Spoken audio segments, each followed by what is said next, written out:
안녕하세요. 학교폭력 전문행정사 박은주입니다. 오늘도 도와줘요 학폭연구소 진행을 경찰대 출신 학교폭력 전문가 김태환 행정사님과 함께 시작하겠습니다. 안녕하세요. 김태환 행정사입니다. 오늘은 학폭 발생부터 그 처리까지의 과정을 알아보고 학생 확인서, 학부모 의견서, 그리고 학교폭력심의위원회에 제출할 의견서에 대해서 알아보도록 하겠습니다. 학폭 사안이 처리되는 과정을 간단하게 말씀드리겠습니다.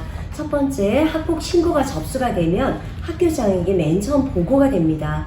그 이후에 학생부에서 해당 학생들을 불러서 학생 확인서를 작성하게 되는데요.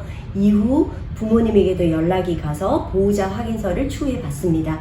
이때 학교장은 피가해 학생의 상태를 확인하고 사안이 심각한 경우 가해 학생에게 분리 및 접근 금지 조치 등을 내릴 수가 있습니다.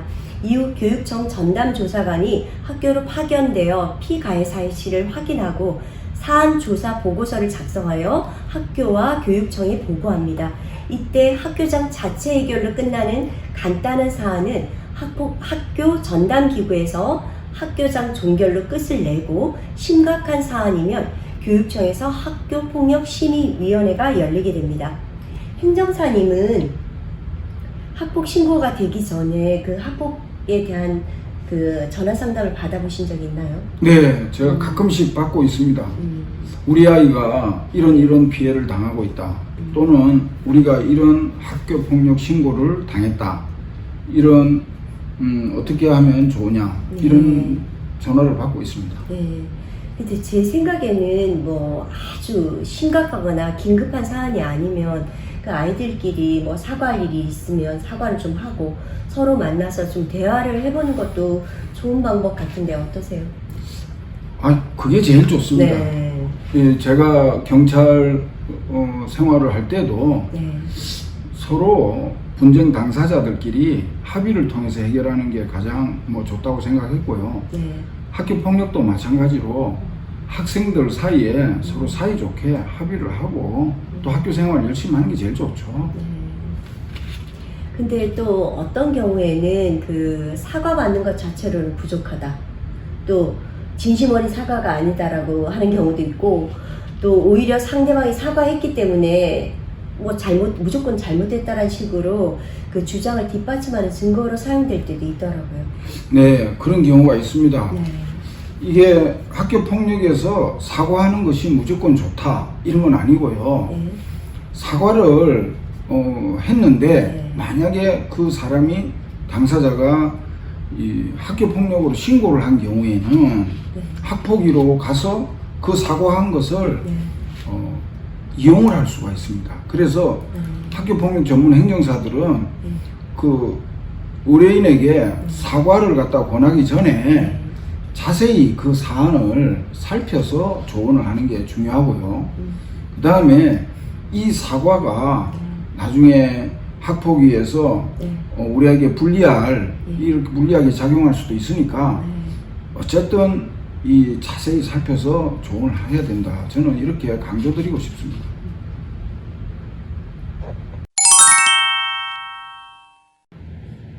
네, 학폭 신고가 들어오면 학생부 선생님들이 해당 학생을 불러서 신고 학생과 피신고 학생에게 그 학생 확인서를 작성하게 되거든요. 근데 아이들이 워낙 또 당황하다 보니까 조리 있게 잘 쓰지를 못하더라고요.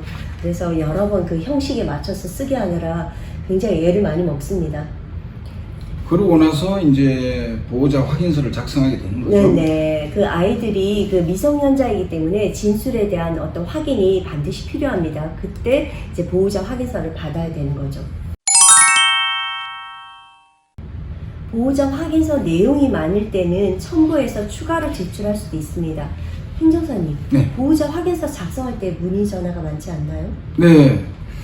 저는 보호자 확인서 작성 시점이 굉장히 중요하다고 봅니다. 아까 행정사님도 말씀하셨듯이 애들이 진술서를 쓸 때는 두서없이 쓰게 됩니다. 그런데 보호자 확인서를 작성할 때는 그 꼼꼼하게 살피고 그래서 또 보호자로서 미성년자 자녀가 작성한 그런 진술을 확인해주는 차원에서 보호자 확인서가 굉장히 중요합니다. 그러면 보호자 확인서 작성할 단계에서 부모님하고 계약을 하시나요? 아닙니다. 저는 보호자 확인서는 네. 작성하고 난 다음에 학교장 자체 해결이 이루어질 수도 있고 네. 그 다음에 신고 취소가 되는 경우도 봤거든요. 네네. 그래서 그때는 제가 계약을 하지 않고 네. 학교장 자체 해결 사안임에도 불구하고 네. 이게 학폭위로 자꾸 보내달라는 사안은 그때는 보호자 의견서를 작성해야 됩니다.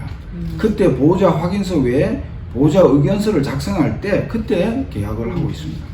그러면 그 보호자 확인서 작성 비용은 받지 않으시는 거죠? 네, 저는 보호자 확인서 작성 비용은 받지 않습니다. 네.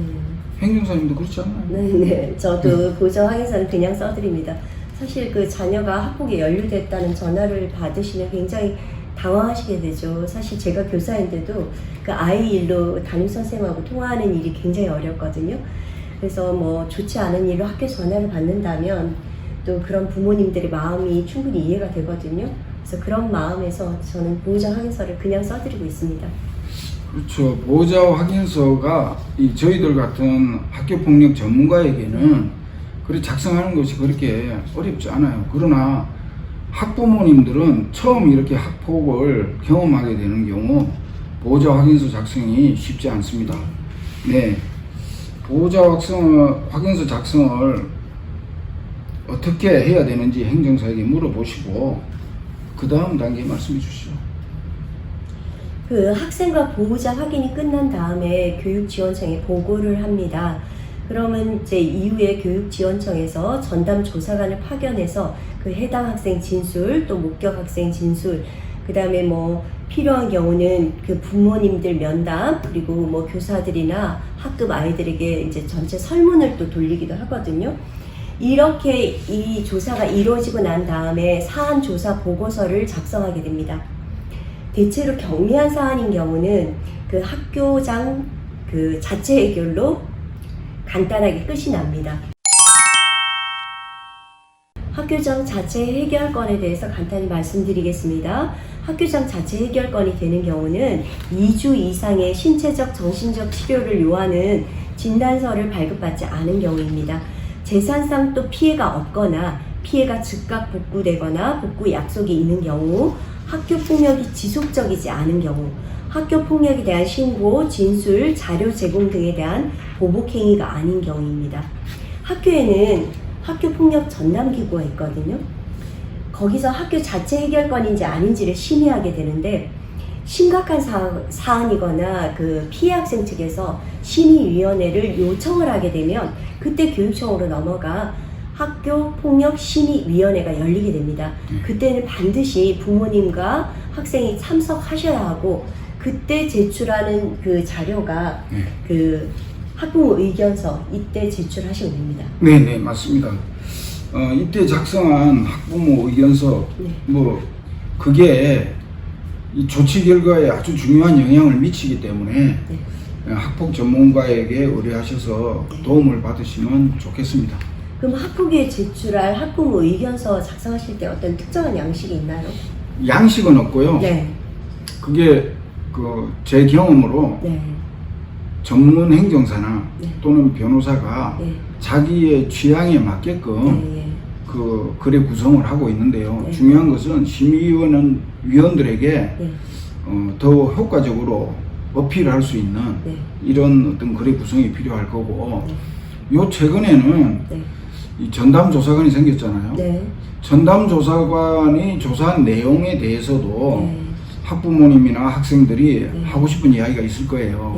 그럼 그런 내용까지 제가 좀 적어드리고 그리고 이 전담조사관의 어떤 문제에 있어서 전담조사관 조사가 그렇게 그게 그 자체가 끝이다, 완결이다 이게 아니고 그런 부분들이 이 의견서로 보충이 되고 있지만 또 실질적으로는 전담조사관이 안 나오는 경우도 있어요.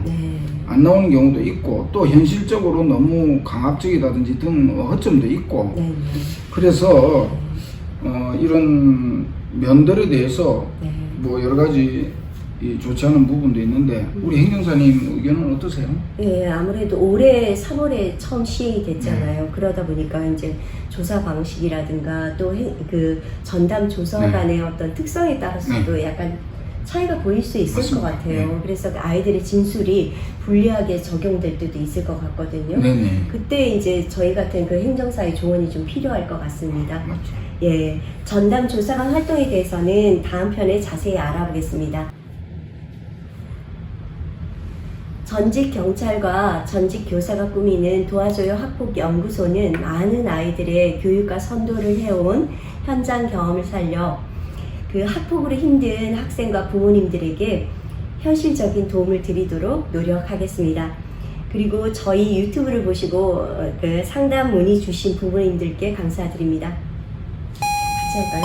네네네. 구독, 좋아요, 알림 설정 부탁드립니다. 감사합니다. 감사합니다.